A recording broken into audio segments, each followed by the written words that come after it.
Plum here, g'day champions, how's it going? And welcome back to another Division 2 build video.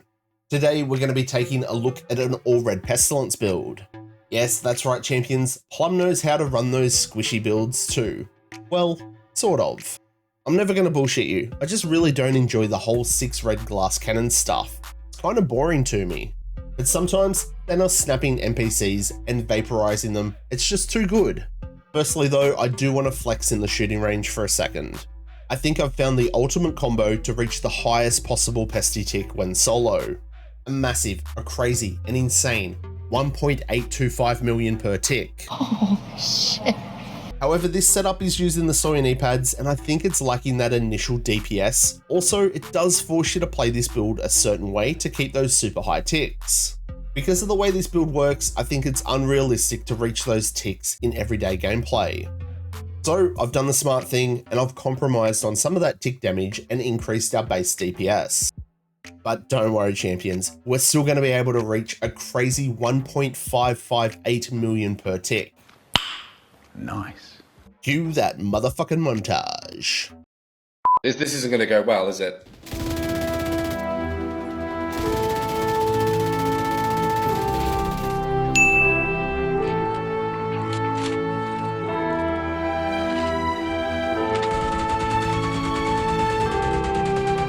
Keep running!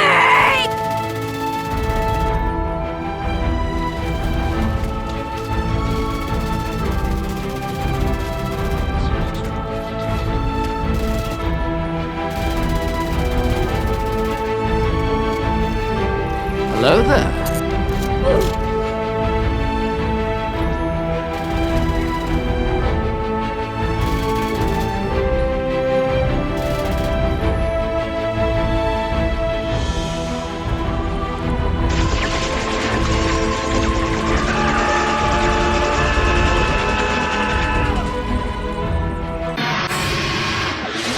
That was legitness. Yeah.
I'd love to see your feet.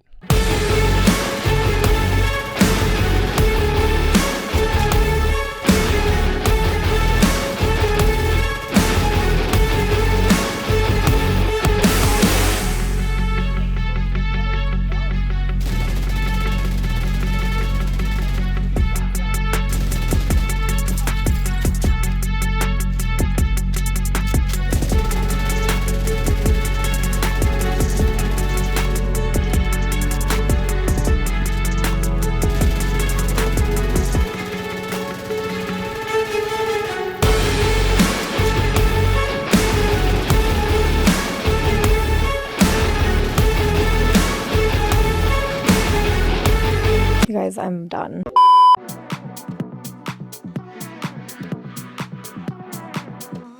It's too many quick as I fucked up. Why would you say that out loud?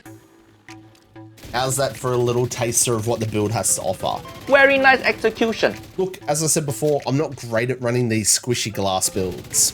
I definitely need more practice, but this is truly a hard hitter. And if you want to build with great base DPS, along with one of the hardest hitting pesty ticks possible, then this is a build for you.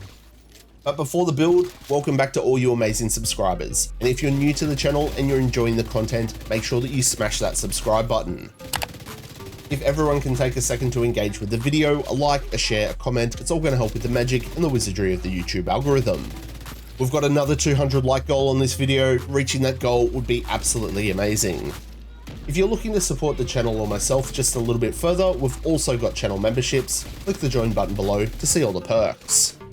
And if you want to catch me live in action, jump on over and drop a follow on Twitch. All the links for all my other socials are in the description below. Righto then, champions, with all that said and done, let's get stuck in and check out this Pestilence build.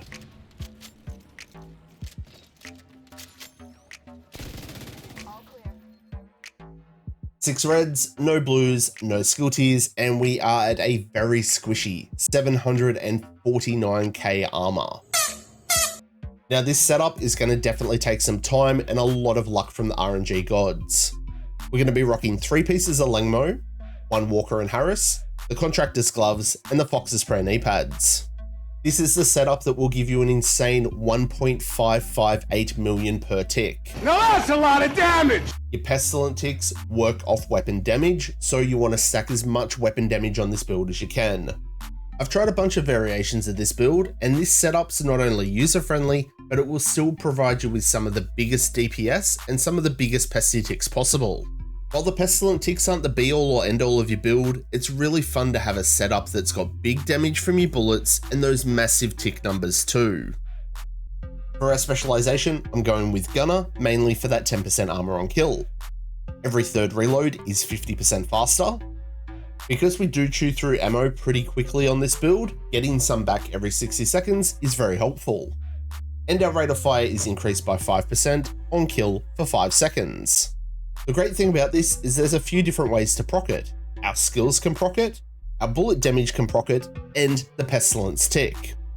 And for those players that can find LMGs a little bit tricky to handle, don't worry, if you're stationary for more than a second, we do gain 10% weapon handling. Weapon handling's a 1-for-1 stat of stability, accuracy, reload speed, and swap speed. For the primary weapon, it wouldn't be a Pestilence build without the Pestilence. Me? Obsessed with you? Yes. Yes, I am, bitch. This gun got an amazing buff in Title Update 22, and that has turned a lot of players towards it as being one of the best guns in the game. However, the Pestilence has always been my baby. I used to use it back in the day when we had the fart cloud. I kind of wish they would bring that back. But anyway, the Pestilent ticks are just amazing with how this works now. We've got 935 RPM and we've got 100 rounds in the mag. Now this is the only gun that I've fully expertised, so we're getting plus 27% in weapon damage. It comes with LMG damage, detoc, and damage to armor. For the talent on this, it's Plague of the Outcast. Hits apply a debuff dealing 100% weapon damage over 10 seconds, and this can stack 50 times. So at full stacks, that's 5,000%. Whenever an enemy dies with a debuff, 100% of the stacks are transferred to a nearby enemy within 25 meters. This transference is completely random, so what I like to do on big hordes of NPCs is tag up a bunch of them and then focus fire 1 or 2. That way we're getting the most out of the DPS of our gun, and then the pesty ticks are just stacking away and getting kill after kill after kill and stacking more and more and more. Pestilent ticks are just bonus damage. Going all in for that monster tick of 1.82 million isn't worth it. You are going to be losing out on DPS. That's why I feel this setup hits the mark on both. It's got great initial DPS, and those Pestilent ticks are huge enough you can brag to the lads about it. It's so big. It's always really satisfying when you see those peak tick numbers and then just NPCs dying. For your secondary in your pistol, you can use whatever you like. Just keep in mind when you swap from the Pestilence, your Pestilence ticks do stop. So this is kind of one of those weapons that you just want to main and use and don't swap unless you really need to. Now for those players that do prefer the seasonal modifiers, I've gone with a couple of different ones on this one. We're using All Out for the active modifier, we're using Persistence, Liability for more weapon damage when we're at close range, and Drawback to help our weapon handling. That's how I'd run it for missions. However, in the open world, I'd definitely be using By the Teeth for more damage. And I'd also be using Pressure Piston just for a bit more stability. But again, you could literally pick any of these and they would just make your build better. For the gear on the build, first up is our mask, and it's our first of 3 pieces of Lengmo. The Lengmo brand set gives us explosive resistance, skill health, and 30% LMG damage. The first 2 bonuses are kind of irrelevant, we want that LMG damage. This has max weapon damage, crit hit damage, crit hit chance, and we've gone with a crit hit chance mod. Now, because everything on this build is going to be all red, I know it's going to be tricky to farm for. But hang in there, keep up the grind, and fingers crossed that the RNG gods favour you. Favor is what makes things unfair. For our chest piece, we have our second piece of Lengmo, and guess what? The RNG gods have not favoured me. See, now that's some bullshit. Seriously, I have farmed for about 2 months and crafted hundreds of these, and this is the best that I've had. So we rolled off the armor, we put weapon damage on it, we're going to suck it up with the health, and eventually we're going to optimize that crit hit chance, and we've got a crit hit chance mod. Definitely not perfect, but it's going to have to do. Just a quick reminder, champions, that your crit hit chance and your crit hit damage will never impact those pestilence ticks. It's all going to come down to your pure weapon damage. For our talent here, we've gone with Glass Cannon. All damage you deal is amplified by 25%, all damage taken is amplified by 50%. Kind of one of those things, hit a little bit harder, but you take way more damage. It's one of the reasons I've never been a fan of it, and I rarely use it. Pretty sure the gameplay shows that I don't know how to run it that well. Oh, he f***ed up. But I'm going to man up, I'm going to stick with it and practice it some more. You do require to have Glass Cannon to get those really high pesty ticks, but if you're willing to sacrifice a little and you want to go with something like Obliterate here, that would also work. But regardless of the sorts of builds you might usually use, I do highly suggest using Glass Cannon and just getting a feel for it. Because logging in every single day using the same build isn't going to be fun, and eventually you might find that Glass Cannon suits you and your playstyle a little bit better. For our holster, it's our third piece of Lengmo, and we've gone with max weapon damage, crit hit damage, and crit hit chance. For the knee pads, we've gone with the Fox's Prayer, we've got max weapon damage, crit hit damage, and that 8% multiplicative damage to targets out of cover. Now, if you did want to make the highest pesty tick variant, pretty simple stuff, just swap to the Sawyer's knee pads. When the Sawyer knee pads are fully charged, you're going to be able to get that massive pesty tick, 1.825 million. As I mentioned before, having that active all the time is very unrealistic, so that's why I've dialed it back, and I'm going with the Fox's Prayer knee pads. For our gloves, we've gone with the Contractors. Petrov gives us 10% LMG damage, we've got max weapon damage, crit hit chance, and that 8% multiplicative damage to armor. And the final item on our build is our backpack, and we've gone with one piece of Walker. Walker's going to give us 5% weapon damage, we've got max weapon damage, crit hit chance, and a crit hit damage mod. The talent that's going to give you the most bang for buck, straight off the rip, is going to be Vigilance. Vigilance increases your total weapon damage by 25%, taking any form of damage disables this buff for 4 seconds. Now, in saying that, Perfectly Unstoppable Force will outperform this at full stacks. Again, this is another item that I've grinded countless hours for, and this is the best that I've gotten, and I actually got it after most of that gameplay. In my opinion on this kind of setup, Vigilance is just better. It's going to be way easier to farm for, and it's going to be easier to use. Righto, so that's the guns and the gear. Now when it comes to your skills, player preference. Decoy is pretty handy, it's going to take NPC aggro. And I've also been using the Assault Drone. It's going to do a decent amount of damage because of Glass Cannon. It's also going to take NPC aggro, and if it does get a kill on an NPC that's got a pesty tick, that will also transfer the pestilence ticks. But you know, play around with a few different skills, let me know in the comments what you choose.